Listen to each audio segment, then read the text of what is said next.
할머니, 할아버지가 안 계세요. 동생만요. 저 때 피난으로 6.25 전쟁으로 인해서 고아들이 또 어마어마하게 그쵸. 많이 생기다 보니까 어떤 마음일까요? 보지는 못하고 만날 수도 없는데. 현대인에게는 그렇게 크게 고향이라는 의미가 와닿지 않는 것 같아요. 일단 농사가 제일 중요한 분들이었고, 그리고 또 가족 공동체, 마을 공동체하고 나의 개인의 삶이 분리가 안 됐던 시절이거든요, 옛날에는. 일제강점기 때만큼이나 전쟁 후에도 고향에 대한 노래들이 계속해서 또 등장할 수밖에 없었던 네. 상황인데요.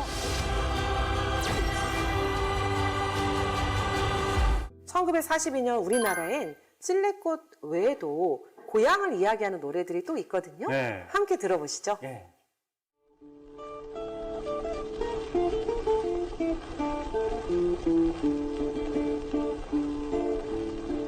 한없이 솟아나는 작김을 바라보며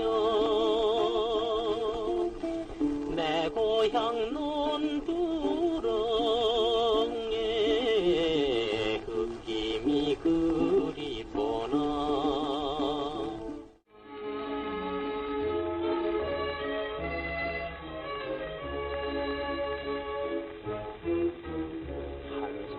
한송이 눈을 봐도 고향 눈이요, 두 송이 눈을 봐도 고향 눈일세. 깊은 밤 날라오는 눈송이 속에 고향을 불러보는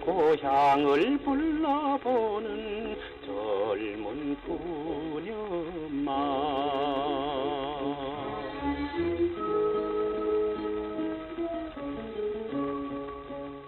근데 정말 저 시기는 가요 시라고 했거든요. 네. 그리고 작사가들이 문인 출신의 작사가들이 많다 보니까 문학적인 어떤 상상력을 동원한 가사들도 많고요. 네. 또 일제 말이잖아요. 네. 그러니까 우리가 계속 떠나야 되는 자의로 타의로 고향을 떠날 수밖에 없는 사람들의 마음을 위로해주는 그런 가사가 아니었나 싶은데요. 어땠어요? 네. 이 눈이 그렇게도 표현이 될 수 있구나. 한 송이 두 송이가 고향의 눈이다. 그냥 눈이잖아요. 네. 근데 이 눈 안에서 내 고향의 그 눈이 보이는 그 감성이 정말 대단한 가사인 것 같아요. 네. 옛날에는 진짜 고향을 그리워하는 분들이 많았었던 것 같습니다. 네, 그냥 흙만 봐도 고향. 네, 그래서 막, 흙만 봐도 고향. 그쵸, 뭐, 네. 요즘 케이팝에 제가 막 생각을 해봤거든요. 고향 얘기는 없는 것 같은데. 없죠. 네. 네. 그렇죠. 네. 네, 고향이 웬 말인가. 중요하지 않은 네. 데 살다 보니까 그냥 아파트만 부르죠. 근데 요즘 아파트. 근데 네. 옛날에 진짜 고향이 너무 절절한 단어라서 저렇게 고향에 대한 노래가 많았던 것 같습니다. 아연 씨는 혹시 이 시기에 발표된 노래 중에 좋아하는 곡 있으세요? 아까 하재근 선생님이 말씀해 주셨던 목포는 항구다. 네. 네, 이 노래도 진짜 기가 막혀요. 맞아요. 네.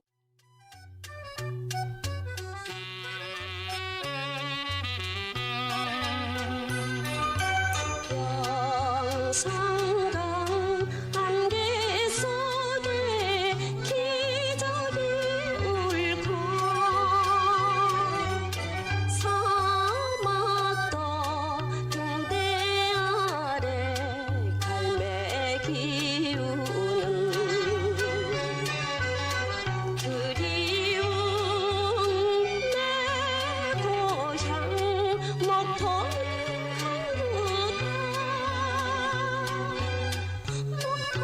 항구다 이별의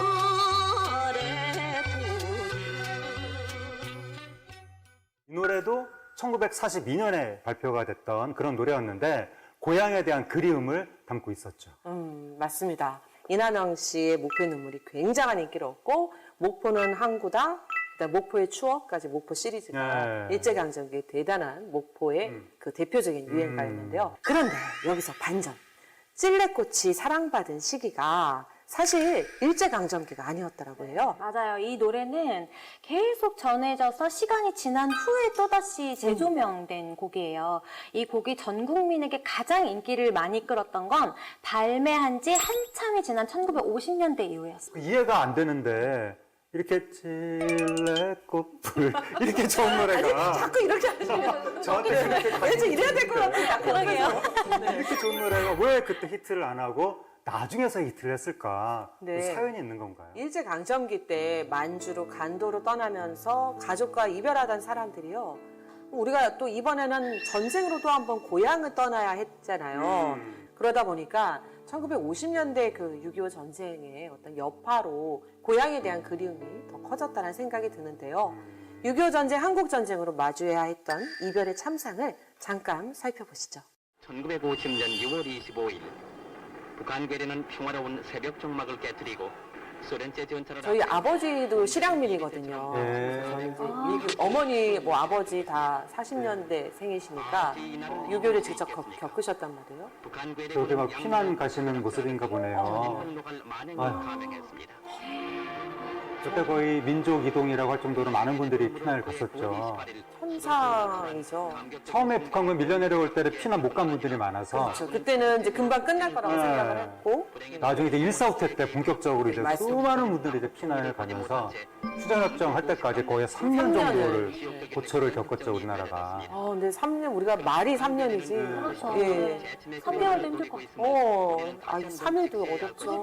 아유, 저 휴전협정 하는데 저 북한하고 중공이 계속 막 유엔군을 농락하면서 막 그 회담을 끊었다 했다 하면서 그 시간을 질질 끌었었죠. 1976년 1월 24일 구정을 앞둔 서울의 김포 국제공항. 국내 귀국한 제2동포에서 3000년 동포 중에서 이르는 고향이 북쪽인 조선족의 사람들이 제일 망향의 분들이 동산을 찾아가는 그런 망명의 모습이라고 정을 합니다. 달래며 네. 저분들은 우리나라가 해방이 됐어도 고향도 못 찾아가시고. 돌아왔던 거죠. 오늘의 감격을 누리지 못한 채 이렇게 그런 눈을 감고 비극은 살면서 정말 다시는 없어야 되는 맞아요. 네. 그런 거죠. 이북 출신 분들이 저렇게 그래가지고 이제 남한에 네. 모여서 서로 이제 시름을 달래고 서로를 위로하는 어디서나 느낄 수 있는 그런 모습이 나오는 것 같습니다. 그런 거 보면 노래나 음식이 되게 중요한 것 같아요. 네. 우리 고향을 떠오르게 하잖아요. 아, 북한 출신 분들이 남한에 오셔서 맞아요. 평양냉면, 평양냉면 뭐 이런 함흥냉면, 이브, 네. 네. 뭐 개성만두 뭐 이런 것처럼. 그 음식도 되게 유명해졌죠. 네.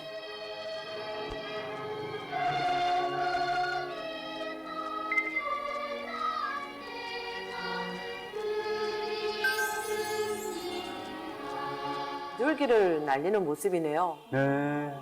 망향을 달리는 임진강에서 비둘기를 날린다. 인정의 호소마저 외면해버린 북한의 근데 우리가 통일 이후도 생각을 해볼 게 그 일제강점기 때 불렸던 이런 찔레꽃 같은 노래는 그들도 기억을 하고 있단 말이에요. 아, 찔레 북한에서도? 그럼요. 북한에서도? 그래서 만약에 통일이 되면 같이 부를 수 있는 노래가 바로 이러한 노래가 아닐까. 맞습니다. 우리는 모국의 1천만 이산 가족과 아픔을 같이 했습니다.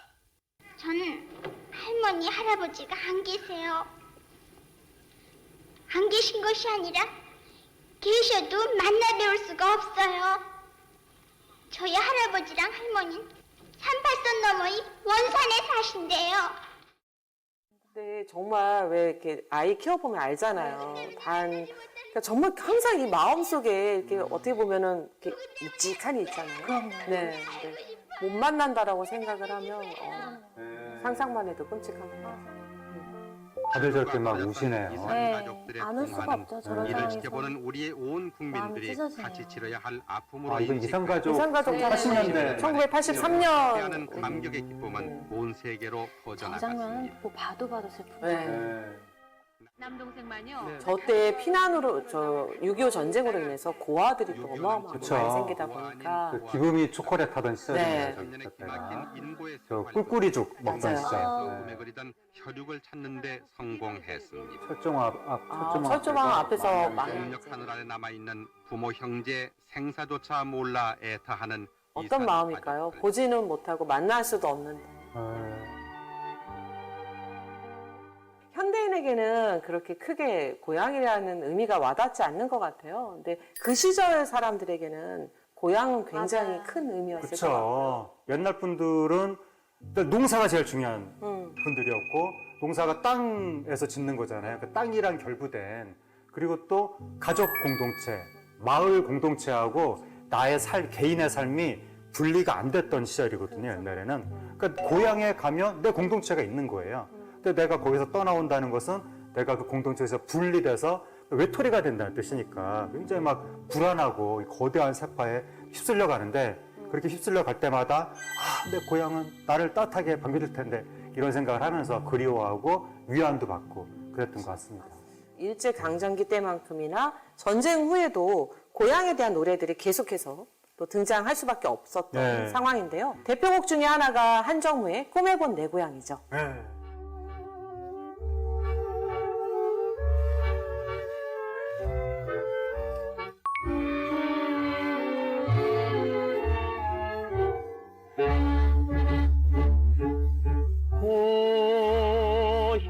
고향이 그리워도 못 가는 신세 또 하늘 저 산날에 가득한 천리 언제나 외로워라 타향에서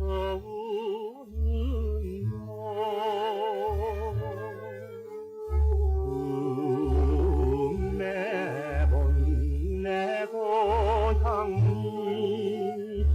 한번만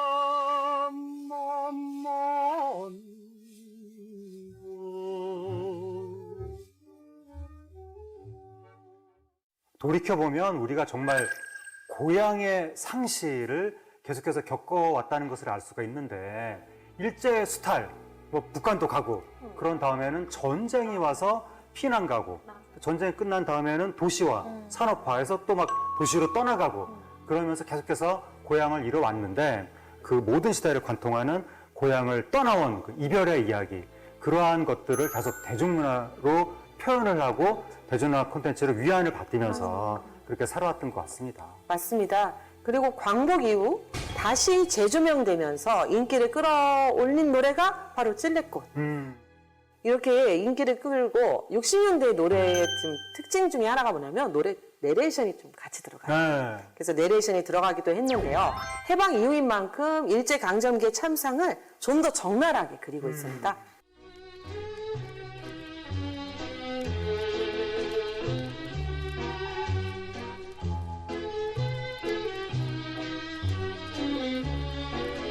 이른바 대동아 전쟁의 풍운이 휘몰아치던 날 우린 그 어느 때보다 슬픈 별 아래 살아야 했다. 절망의 황혼, 우린 허수아비였다. 슬픈 앵무새였다.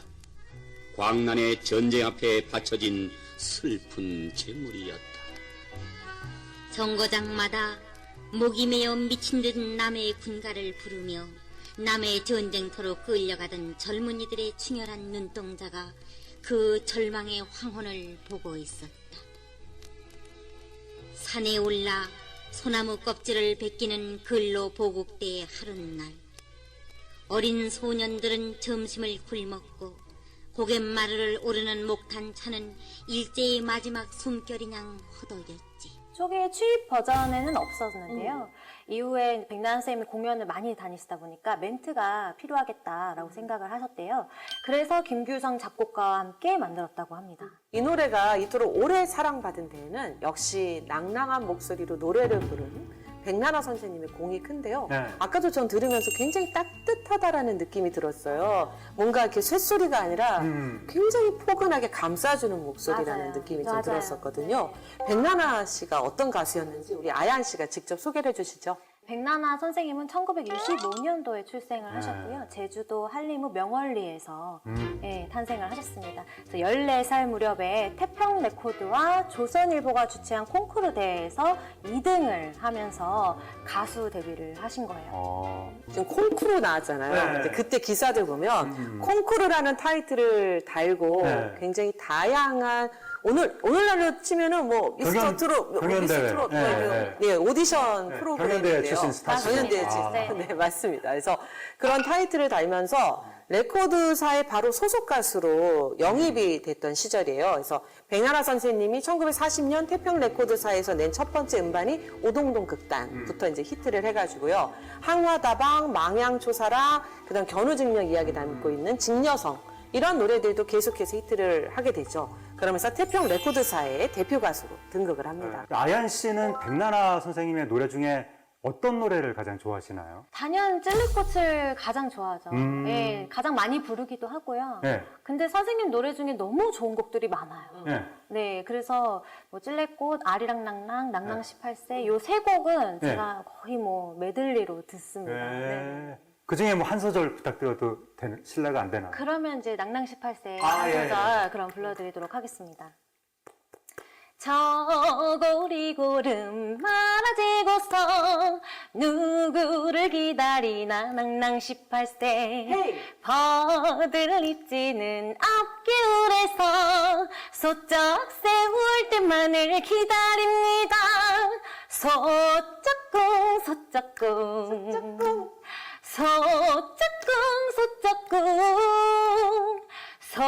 소쩍꿍새가 울기만 하면 떠나간 그리움님 오신댔어요. 아니, 무반주로 이렇게 하기 쉽지 않아요. 네. 아, 노래 너무 신나죠? 이때 이거 하셔야죠. 이때. 그래서 이러니까 경연대회에서 상을 받으시고.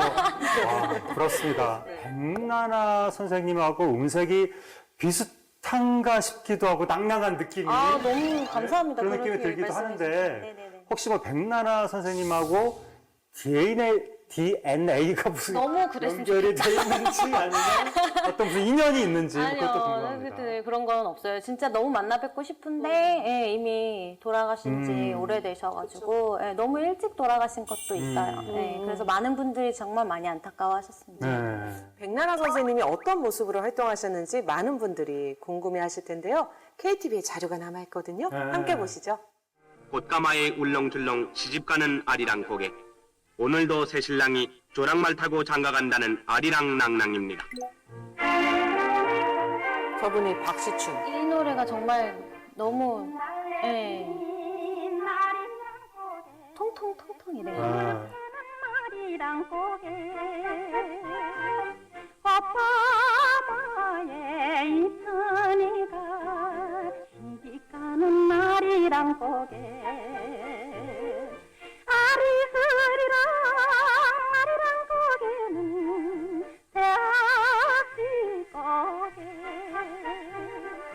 연지 찍고요 건지 찍고요 살짝 웃었어 여기 아리랑이 들어가요. 네, 여기 중간에 이 노래 앞거는 바로 이 부분이에요. 맞아요. 네, 중간에 네네. 아리랑 들어간 거. 음. 1960년이니까 당시 백나라 선생님이 한 35 정도 됐을 때거든요. 네네. 훨씬 이게 얼굴이 생기 있어지시고 네. 조금 더 이렇게 발랄해 보이지 않으신가요? 네. 노래들이 다 신납니다. 이게 통통 튀는 네. 그런 맛이 느껴지는 노래고요. 지금까지도 젊은 세대들이 이렇게 불렀을 때도 예. 아 너무 통통 튀고 약간 토끼 같아 예, 그런 느낌을 받는다고 네. 할 정도로 굉장히 발랄한 곡이에요. 네, 뭐 제가 젊었을 때도 막 아리랑 코야. 저는 이 노래의 앞건이 아까 우리 네. 아얀 씨하고도 얘기했지만 중간에 아리랑이 맞아요. 들어가잖아요. 네. 아리랑 아리랑 그 손율이 들어가다가 또 그렇죠. 다시 아리랑 낭낭으로. 네. 딴딴딴딴 이러면서 들어가는 게 너무 정말 좋고요. 그러니까 제가 일제강점기뿐만이 아니라 아리랑을 소재로 한 대중가요를 한번 쭉 훑어본 적이 있는데 이 아리랑의 힘이 어마무시합니다. 막강합니다. 네, 그래서 이 아리랑 낭낭도 그런 아리랑의 어떤 인기와 더불어서 같이 많은 대중들의 호응을 얻었던 노래인데요. 네. 창법을 이렇게 들어보면 아까도 잠깐 말씀드렸지만 뭔가 이렇게 뾰족한 게 없어요. 예, 그리고 되게 꽃무실처럼. 굉장히 부드럽고 편안하면서 약간 성악발성도 사용을 하고 있고요. 많이 꺾지도 않으세요. 네. 근데 그게 백나나 선생의 어떤 창법의 특징이 아닌가라는 생각을 합니다. 그러니까 그 어린 목소리만 낼 수 있는 그 순수한 느낌이 있어요. 그게 더 사람한테 감동을 주는 것 같기도 하고, 그리고 그 당시에 또 목소리가 그 백나나 선생의 목소리가 막 또랑또랑하고 낭낭한 그 목소리가 더 많은 사람들한테 깊은 인상을 줬을 것 같은데, 노래 제목도 아리랑 낭낭, 맞아요. 낭낭 18세. 낭낭, 낭낭을 더 낭낭한 목소리랑 잘 맞아 떨어진 것 같습니다. 맞아요. 백나나 선생님은 어린 나이에 데뷔하신 이후에 계속해서 활발한 활동을 이어가셨는데요. 해방 직후엔 파라다이스 쇼단을 직접 운영하면서 전국 순회 공연을 가지기도 했고요. 이후 부캐 가극단도 운영을 했어요. 부캐들만 모인 건가요? 부우캐. 네. 근데 여기에 있던 가수 중 한 명이 바로 윤복희 선생님. 네. 해방 직후 이 시기에 여성이 대표가 돼서 이런 쇼단을 운영하기가 정말 쉽지는 않았거든요. 진짜 그렇겠네요, 진짜. 그럼에도 우리 백나나 선생님은 아주 적극적인 사회 활동을 하셨습니다. 그러니까 여성 참여 기회를 엄청 높이신 거죠. 제주 현대 여성 인물 1위이자 성인 가수 1위로 꼽히는 분이에요. 그래서 1950년 당시 10살이던 우리 이미자 선생님도 백나나 선생님의 공연을 보고 가수를 꿈꾸었다는 얘기도 있습니다. 네. 백나나 선생님에서 뭐 이미자 뭐 이런 식으로 쫙 뭐 뭔가 적통이 내려오는 것 같은 그런 느낌인데, 제주도에서 백나나 하면 그 위상이 어느 정도가 되는 건가요? 지금 제주도 지금 연예인분들 중에는 또 배우 고두심 계시잖아요. 유명하죠. 네네. 그리고 국내 여성 산악인 최초로 히말라야를 등반한 산악가 임희재. 네. 그리고 제주도의 백나나 선생님. 근데 이제 그런 분 중에 우리 백나나 선생님을 위한 기념 사업회, 뭐 기념비, 뭐 여러 가지 그런 기념관 이런 거는 우리 백나나 선생님이 단연 최초라고 보시면 됩니다. 네네. 그만큼 멋진 모습을 많이 보여주신 거잖아요. 네네네. 그래서 우리 고향 후배인 아얀 씨도 백나나 선생님을 기억하고 또 공연단에서 열심히 활동하고 있는 거란 생각이 드네요. 네. 공연단 소속으로 활동하시는 백나나 공연 단장 가수 아연입니다. 심지어 단장. 네, 아니, 그러면 단장님이 이렇게 젊으면 그 단원들은 한 10대? 저랑 좀 비슷합니다. 예, 지금 한 11명 정도 있습니다. 그리고 이제 제일 어린 친구들도 있고요. 이제 막 대학생들도 있고. 어린 친구가 대학생? 네. 그리고 이제 저처럼 이제 육아를 하는 엄마 세대도 있고, 아빠 세대도 있습니다. 네. 단장 제안을 아무한테나 하진 않을 텐데. 그러니까, 네. 그만큼 눈에 확 띄었으니까. 아마 했을 것 운영하는데 같아요. 어려움은 없으세요? 처음에는 백나나 선생님도 잘 모르시고 그런데 또 단원이 그 공연단이 생겼다고 하니까 다들 좀 생소해 하셨었어요. 근데도 이제 저희는 일단은 알려야 되는 게 목적이기 때문에 거의 1년은 정말 고생했어요. 1년은 근데 너무 재밌는 건 저희가 이제 그 백나나 공연단으로서 지금 3년째 한림역 관내 한 26군데 경로당을 찾아가는 음악회 형식으로 순회 공연을 하고 있어요. 근데 그때 당시 어르신들은 찔레꽃을 부르면 그냥 이게 뭐 이렇게 약간의 박수 정도 네, 그렇게만 이렇게 해주셨다면 2년이 흐르고 이제 3년이 됐잖아요. 그러니까 이 찔레꽃을 완창을 하시는 거예요. 우와. 오, 정말 예, 벅차오르는 완창이라고 순간이 아닐 수 없어요. 성장까지. 네. 그거를 같이 부르셨을 때 이 그 행복한 표정과 막 벅차오르는 그게 굉장합니다. 제가 보면 볼수록 그 모습이 저한테는 가장 행복한 순간인 것 같아요. 되게 굉장히 소중한 일, 되게 중요한 그렇죠. 일을 하고 있었네요. 많은 분들한테 위로를 전해드리는 그런 일을 하고 계신 거네요. 네. 1942년 발매된 노래죠. 찔레꽃에 대해서 이야기 나눠봤는데요. 한 세기 가까이 고향을 등지고 나아가야 했던 한국인들에게 이 노래는 어머니의 품에서 뛰놀며 친구들과 깔깔거리던 어린 날의 향수를 담은 곡이 아니었을까 싶습니다. 현실의 어떤 애환하고 뭔가 어떤 즐거움, 흥하고 절묘하게 배합이 된 노래가 아닌가. 그래서 수많은 국민들한테 오랫동안 위로도 전해주고 흥도 전해줬던 그런 노래인 것 같습니다. 근데 그 아얀 씨가 오늘 함께 해주셨는데 백나나 선생님과 그의 노래 찔레꽃이 결국 아얀 씨한테 최종적으로 어떤 의미인지, 그리고 앞으로 아얀 씨 활동 계획은 어떠신지 그것도 궁금합니다. 그 그 찔레꽃이라는 노래 자체는 실제로 가족에 대한 고향에 대한 이런 그리움을 직접적으로 달래주는 노래라고 저는 생각을 해요. 이 노래를 통해서 사람의 마음을 움직이고 위로해주고 그런 노래를 이제 저는 아무래도 이제 선생님이 대표곡이다 보니까 매일같이 부르는데 그 감정을 아직까지도 저는 이제 이어가고 싶은 거예요. 백남 선생님의 이런 정신을 좀 이어가서 노래로서 사람들의 마음을 움직이고 또 감동을 또 선사할 수 있는 그래서 이제 단장으로서는 조금 더 사명감을 가지고 끊임없이 노력을 해야 된다라고 생각을 합니다. 네, 앞으로의 활동도 응원하겠습니다. 네. 네. 백나나의 뒤를 잇는 우리 아얀 씨의 활동. 감사합니다. 시대가 사랑한 음악의 희로애락이 담겨 있습니다. 우리가 사랑한 가요로 부는 근현대사 시절연가, 낭낭한 목소리로 시대의 상처를 어루만지던 노래의 힘을 기억하며 다음 시간에 찾아뵙겠습니다. 감사합니다.